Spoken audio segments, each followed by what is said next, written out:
So now, this would be facing to the east where the Federals would have been. Again, there would have been no trees at that time. It would have been clear cut, so you have a clear field of fire.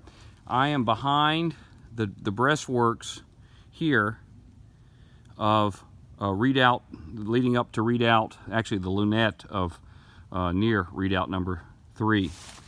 And Ranger Brian is going to explain what we got going on here.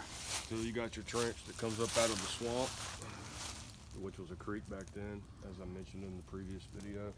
And then you have this, what coming off of it, going back down into this rear area. You can see it kind of zigs back that way. More than likely that's a covered way. There's a covered entrance into the lines from the interior. They did that for protect against insulating fire. And I want to say that down there, that appears to be a magazine.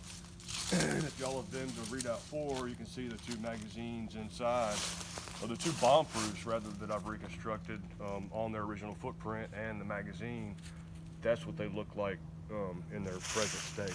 So you think down there that would have been the remnants of an old magazine? Probably. That would have been covered with logs and dirt. Yep. to protect whatever it is they were protecting, more than likely ammunition. Right. And black powder. Right. Is that correct? Correct.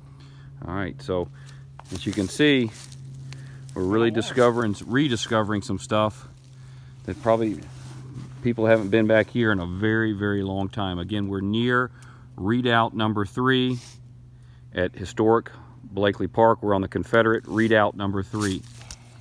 We're very close to it.